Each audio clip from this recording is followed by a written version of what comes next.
one big redhead decides to retire, but ours is still here. And Major League Baseball decides on contraction. We'll decide if the birth pains are worth the trouble on the Rant.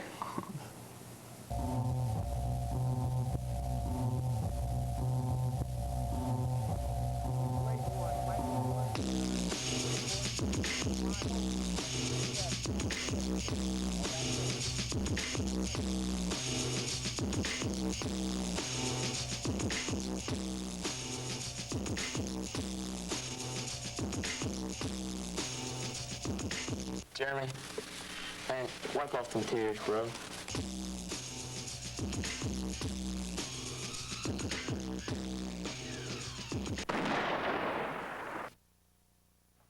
Hello and welcome to the only sports show on TV 16.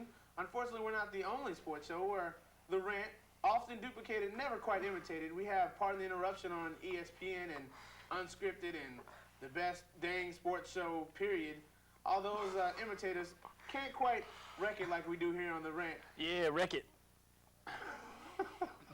Anyway, the first segment on the show is Bonus or Bogus, and this week we're talking about Major League Baseball's decision to contract. They're getting rid of two teams, and we want to find out whether we think it's a bonus or bogus or not.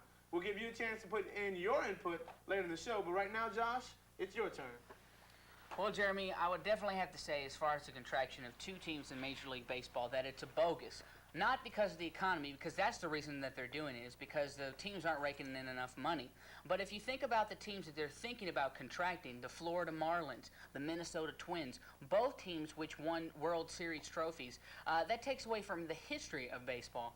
That takes away from baseball as a whole. And therefore, that's why I say it's a bogus, because it's taken away from the history and it's taken away from the Americana that adds to baseball. They're also taking away the Expos. If they take away the Expos, it's another team gone from Montreal. It's another team gone from Canada. I mean, come on. There's so many things I know they're about to rip on me. The next three guys, I know they're going to get me for this.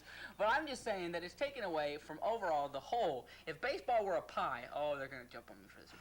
If baseball were a pie, they're taking away from the pie, and not everybody's going to be able to get some of the pie. People are going to be hungry in Montreal if you take away the Expos. People are going to be hungry in Minnesota. That's why we need to keep these teams. Don't contract two teams. It's a definite bogus. Mace? Well, I'm confused. I don't know if we're talking about pie or baseball. The fact of the matter is, these two teams that they're taking away, granted, I think that they're unnecessary, and I think definite bonus, because there are so many teams in the baseball league that you consider that there are so many games going on. I mean, they have 182 games to play. What does it hurt taking away two teams? I mean, that's going to add revenue to other areas when these fans decide to go to other games. And fans are going to turn into more diehard fans for other teams. Granted, I do understand that some of the history will be taken away from taking away these two teams. But overall, in the end, I'm definitely going to go with a bonus, because got to get rid of some of these teams. All right, folks, we have one bonus, one bogus. It's tied right now. We'll settle the score after the break.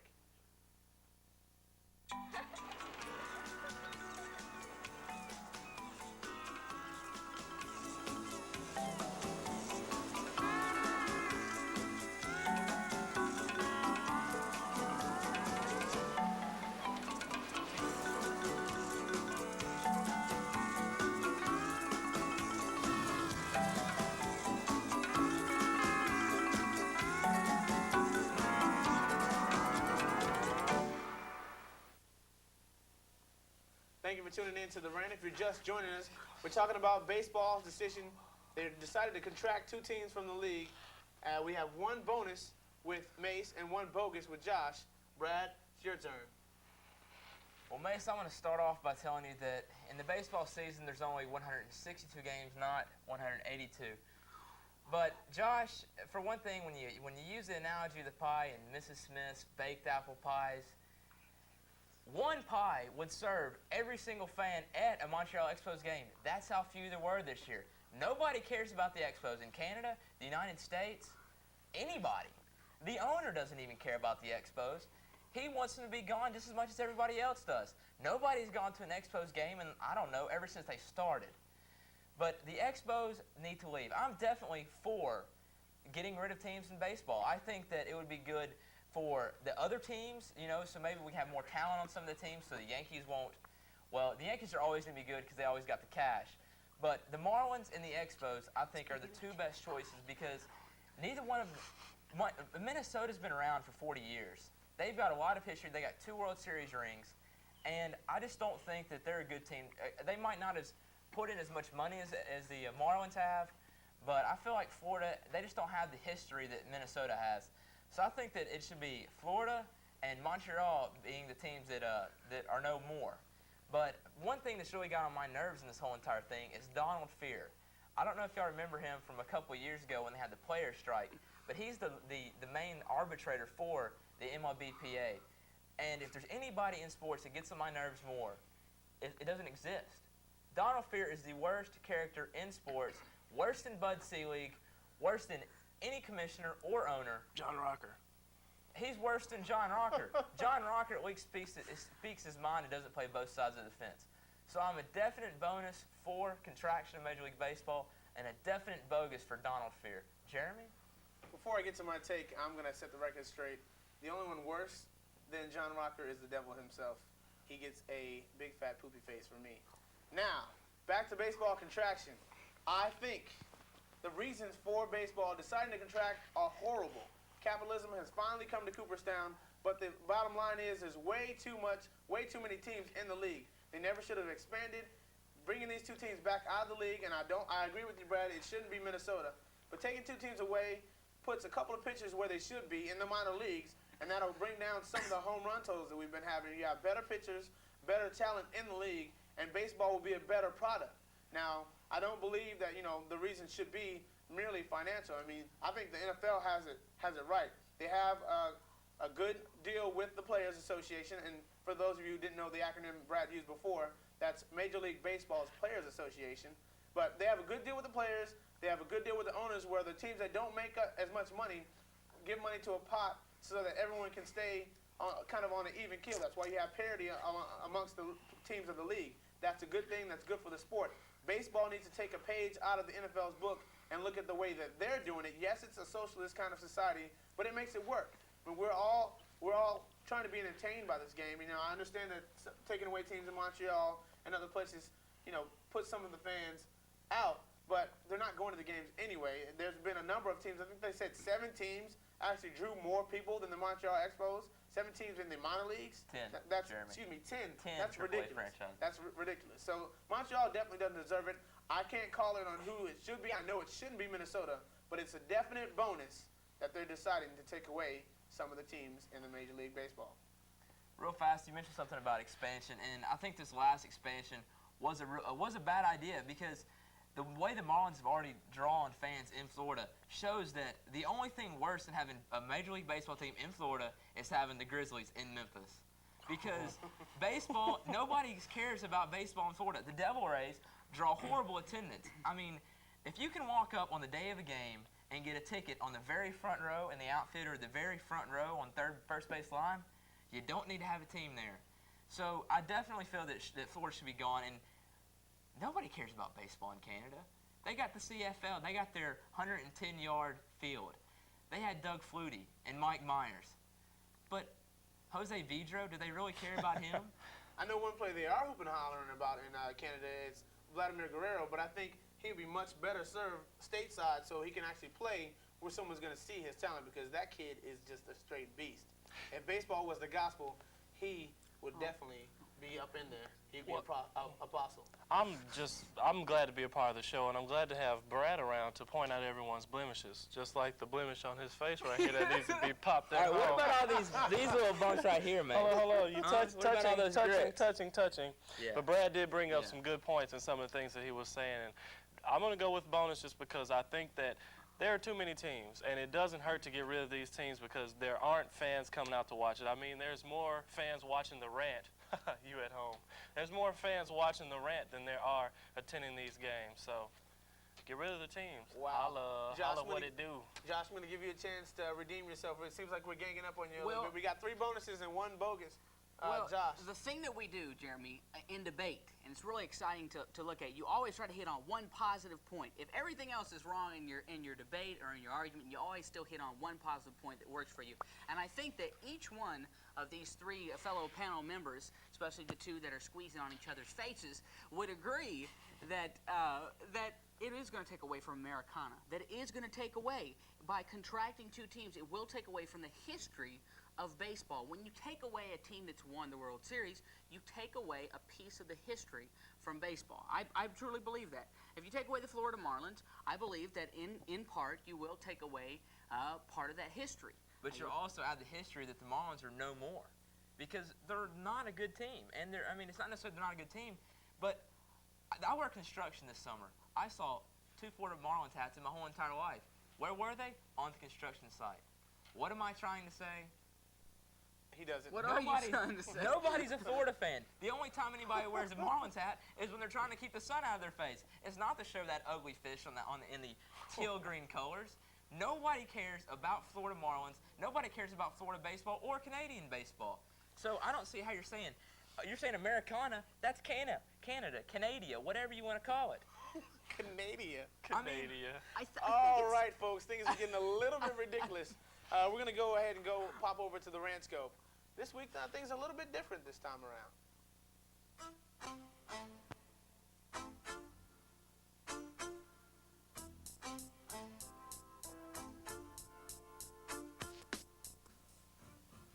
Good evening, everyone, and welcome to this edition of the Rant Scope.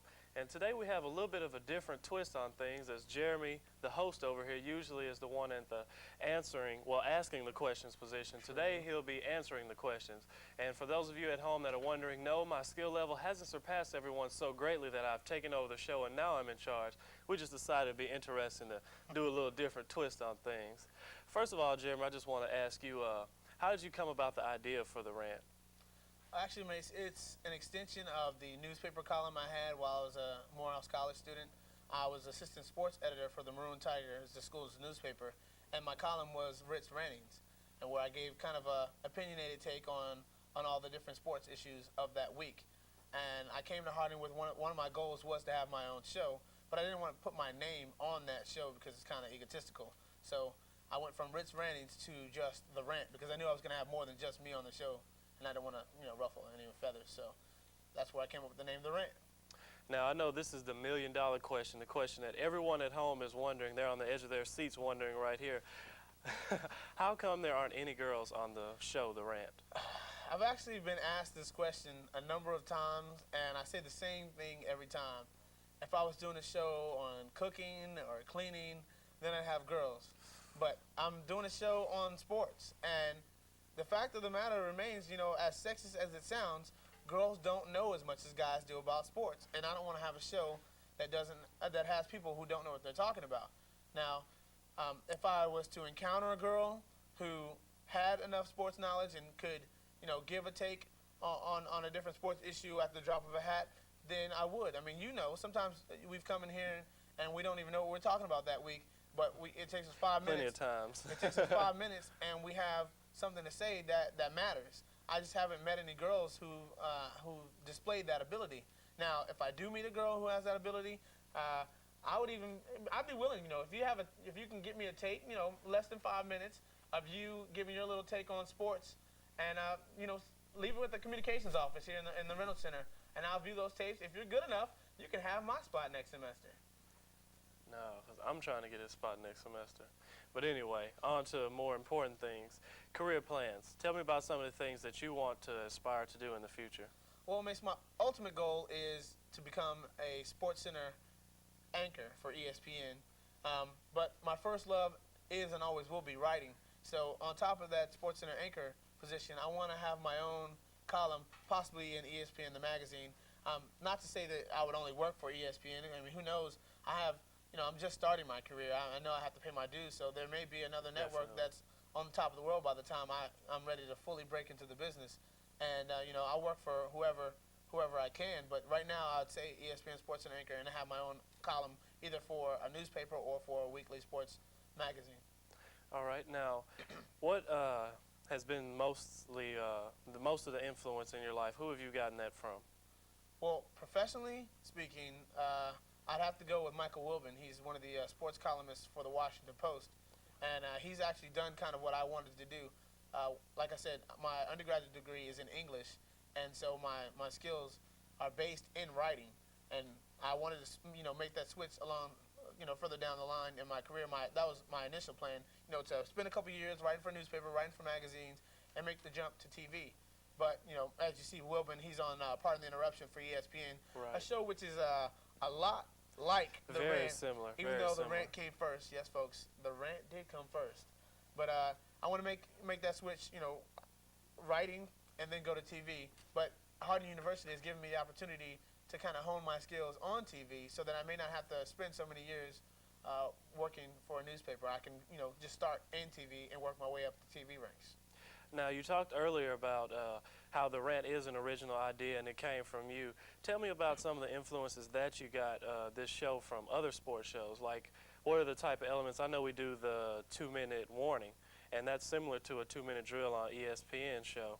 How did you get some of those ideas from other sports shows? Well, even the only similarity between the 2-minute warning and the 2-minute drill is that they both have the name or the words 2-minute in it, because 2-minute drill is a sports trivia show, whereas the 2-minute warning is kind of a faster paced, get in, get out, quick takes. And I guess the biggest influence with that would be from sports talk radio, where you're a caller and you have 15, 20 seconds to get in there and say something meaningful and get out, so you don't waste time on the airwaves. That's where I got the idea for the 2-minute warning. But the rest of the things in the show are pretty much came from my head. And there's Sports IQ where you have basic TV functions like person on the street. But I kind of, even that came from different scenarios I've been in with the ladies. Like I guess the first year we kind of geared it towards women. That'll be the people we asked. But there was a girl I used to work with in the writing lab, and she was always talking about how she wanted to get guys or to notice her. And I was like, that whole saying about the stomach is the way to a man's heart is incorrect. You give me a girl who knows a lot about sports, who's cool enough that I can chill with on Sundays and watch the football game, and even during the week and watch the basketball games and stuff like that, we can eat out. But you can't have those conversations and have that good quality time is what is really important to me. And I know I'm not the only guy like that, so I kind of wanted to help her gain increase her sports IQ. And so trying to help her along, I came up with the idea for that segment. So well, you heard it. You heard it here first on the Rant. Pig's feet are not the only way to a man's heart. It's pig skin also. Tell me about some of your dreams and some of the things you aspire to do in the future. Mace, I also want to do broadcasting, calling games. And sometimes, like, I work with TV3 and I've worked with the remotes program here at Harding University. And I just have to pitch myself. Even though I think I'm getting paid to call a football game, getting paid to call a soccer game, getting paid to do baseball. So it's just a great experience. Do you plan on having just one job when you come into the field, or do you want to do something else along with it? No, right now I'm completely open. I'm not married. I don't have any serious relationships. I'm all about my career. So if I can do games, if I can do anchoring, if I can do writing my column, that would be great. Well, folks, that is Jeremy Writt, the host of The Rant, and this has been a wonderful session. Stay tuned, and if you want to talk to us, of course, you can email us at therant16@hotmail.com. For those of you at home, that's THERANT 16, the little @ with the circle around it, hotmail.com. Stay tuned. I'm David Copperfield, and throughout my career, I've done lots of magic. And I made a few things disappear. But there's one thing I can't make disappear: teenage skin problems. If I could do that, I'd be able to restore a teenager's self-esteem. But then I wouldn't be a magician. I'd be a dermatologist.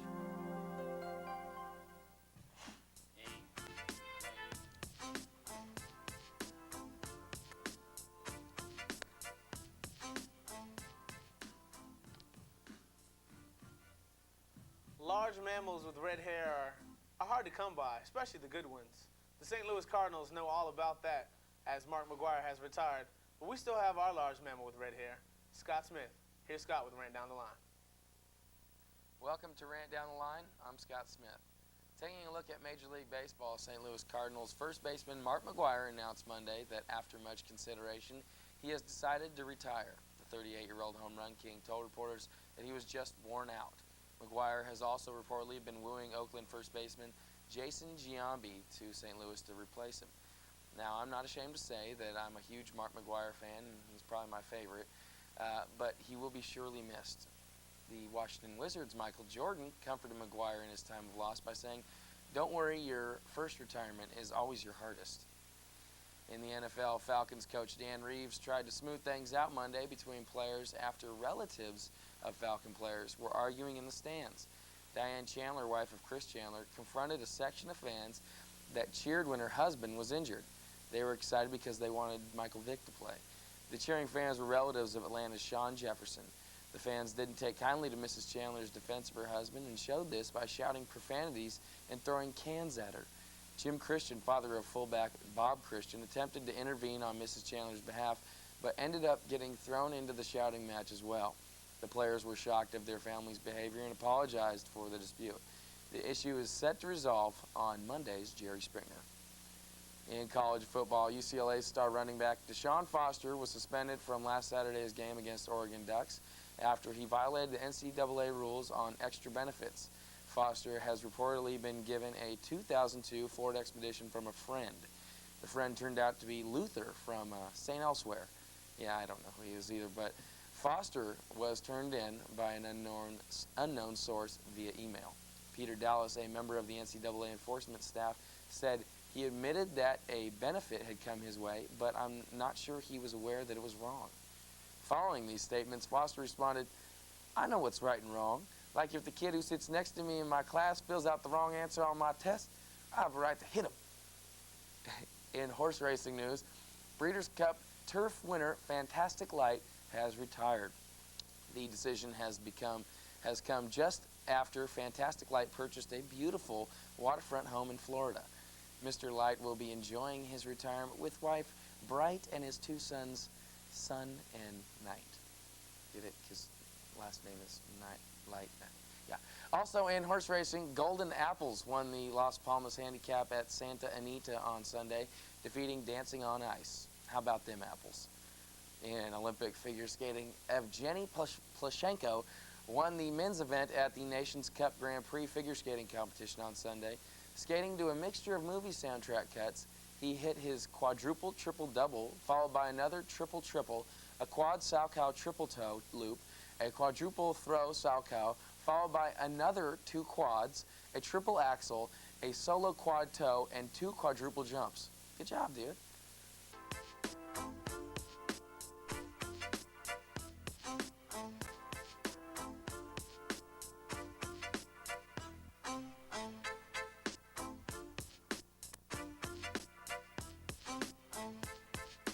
In the NHL, Buffalo Sabres forward Vaclav Varada was suspended by the NHL on Sunday for 3 games after hitting Rangers' Eric Lindros in the forehead with his stick. The league says Varada is a repeat offender and will be watched carefully. Now, I'm going to stick up for Varada here because I can see how he might make this mistake after hitting Lindros in the head. Steve, can we get that picture of Lindros? Yeah. See, I could see exactly why he'd get the mistake. I mean, he thought the guy had a puck on his... Okay. And boxing's Mike Tyson has just recently purchased a huge villa north of the Danish capital and plans to settle in Denmark. Tyson told See and Hear magazine of Denmark that he enjoyed his stay so much that he just had to return for a permanent stay. If you recall, the last fight that he had was against Brian Nielsen, whose nickname was the Danish Pastry. Now, I mean, what's the deal here? What's going on with Tyson and Danish stuff? He's like the 3rd grader who learns a new word in school and then has to overuse it every chance he can get. So, see, someone told Mike that there was a country called Denmark, and now he's fascinated with Denmark. In fact, I think he ordered some wooden shoes for his next bout. That's all for Rant Down the Line. I'm Scott Smith. Brad, you like trivia.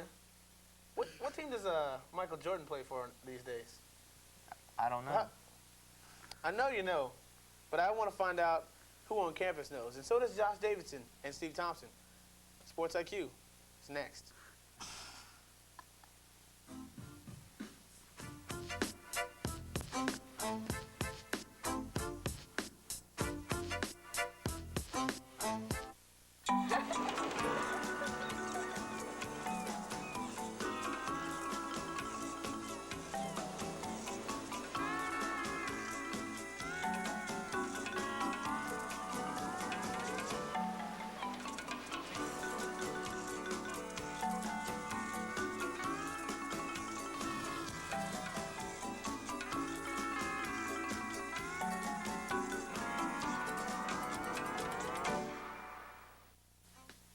Welcome back to the Rant. I'm in the studio. Time for our Sports IQ segment of the show here with Megan Coyle. Megan, the question is, what team does Michael Jordan play for? Now, before you answer, let's go ahead and find out what some of your peers had to say.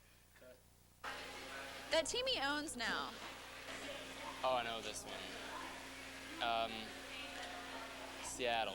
From Seattle? All right, that'll work. they're up there. Don't know the specifics, but I know that's the vicinity. I don't know, but he scores a lot of points and everybody loves him. Okay. I know it's Northern State.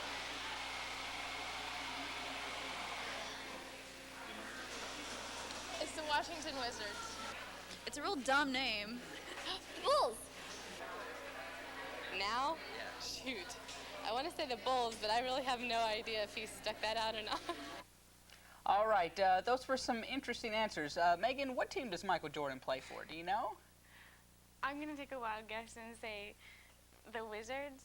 That's great. That's not a wild guess. That's exactly right. That's very good, Megan. You are correct. So we do congratulate you. Very good. Very good for getting the correct answer. If you'd like to come in and try to get the correct answer, you can email us at therant16@hotmail.com, and we'll look at your request and try to get you on in here so you can answer our question for Sports IQ. Right now, stay tuned. Here comes 2-minute warning. Seconds. If we don't fill the time, we get to stare at the camera. If we try to go over, we get cut off mid-sentence. So, Josh, are you ready? Your 30 seconds is now. 30 seconds. Okay, congratulations, Randy Johnson, on your third Cy Young Award in a row. That just goes to prove that ugly people have time to focus on things other than their looks, like pitching really, really fast baseballs. Congratulations to Kurt Schilling as well for sharing the MVP award with Randy Johnson. Hey, you may never get to the World Series again, so enjoy it. Hey, Yankees, you're going to get the best players in the world, and you're going to win. Why? Because I said so. Michael Jordan, what is the deal? You're 0-4 in the last 4 games. It means you've lost all of them. Hey, I'll see you later. Big ups to my Arkansas Razorbacks who went into 4 overtime periods to defeat, I don't even remember the team, and I know I have to talk 30 seconds. I can't think of 30 seconds. Thank you very much. Ole Miss defeated Ole Miss in a whole bunch of overtimes, one of the longest games in history. Back and forth, back and forth. Matt Jones, the quarterback, with the game-winning touchdown. That's what I'm talking about. Good job to the Razorbacks. Hang in there, Oklahoma. You're number 3. I think you'll get up. You deserve to be number 1. I'm out of here. Had pot lately? Nate Newton sure has. Did you hear about that guy? He got arrested last week with 213 pounds of it in a van. Why on earth would a professional football player who made millions of dollars be selling weed? I don't understand why these professional football players go into the drug business after they get out of football. Is that all they know what to do after getting so many hits? Next thing you know, after Troy Aikman gets fired because he's a horrible broadcaster, he'll be selling pot too. So I guess the whole Dallas Cowboys have a nice drug ring going on. Catch you next week. There are lots of haters around us. Maybe Nate Newton was going to give the Memphis Grizzlies something to get their minds off their poopy basketball play. Yes, that's right. I said poopy twice in one show. Now, my poopy award of the week goes to Harding's own, yes, I may get in a whole lot of trouble for this, Harding's own Coach Frank. Coach Frank, how do you not play your seniors in the last game against Wichita Baptist? You have fullback Josh Awera, who had more than enough skills, more than enough reason to be in the game, but you didn't play him in a senior game. That's horrible. Oh, this is not fair because I want to hear more of that because some people here at Harding need to hear that. 30 seconds for everybody to talk about that right now. Mace, take it away. Harding University, definitely not fair because the seniors deserve to play. They had their chance. They didn't get it. I mean, the last game of the season, even in high school, we let the seniors get in and play, even if they were winning, losing, regardless of the outcome. I don't know if it's a coaching problem, if it's a team problem. I don't know what's going on. This may be more than 30 seconds, but Harding University needs to be reprimanded. It's going to be more than 30 seconds. I want to say something real fast. I had no clue about that until right now. And frankly, that is just wrong. I mean, it's Harding University. Do they have a winning record? No. Frankly, I mean, Coach Frank. I mean, if they're seniors and they've worked their tails off for the last 4 or 5 years, and you don't play them in the last game of the year, you got issues, especially with the losing record. You can't win. Even the players who are transfers, the man has been on the team. He's given his all every game, every practice, and you don't put these seniors in the game. That's just not good business. It's not good business at all. Especially in a game where all the other fullbacks had shown that they were incapable of the task. You cycle through all the fullbacks except for your senior, Josh Sawara. That makes no sense to me. Now, I don't know if Josh committed some team infractions or disciplinary action was being taken against him. That was not made known to the media, which we are members of. But if Coach Frank, if you're listening and you have an explanation for yourself, please, you can email us just like the rest of our fans at therant16@hotmail.com. We want to know what's going on. We want to know what you're thinking, and not just you, Coach Frank, but we want to know what all our fans are thinking. So this is your way to get at us here on the desk, therant16@hotmail.com. And as we said in the interview, ladies, if you think you have what it takes to be on the Rant, get those tapes in to us. Get them to the front office in the Reynolds Center, and we will definitely view those tapes, and we'll let you know who's going to step up and take over the Rant next semester. Miss Bellamy, don't send our tapes. Don't send them.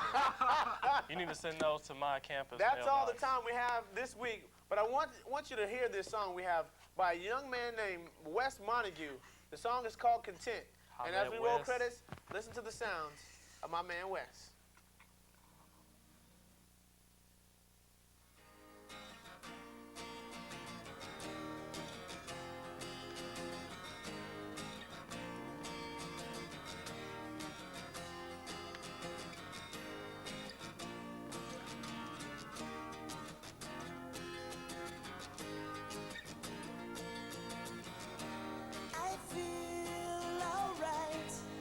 Tonight's my night and I'll fly high away from you. And I feel okay. I'm on my way and I'll just take it day by day. And I'm feeling fine almost all the time. My life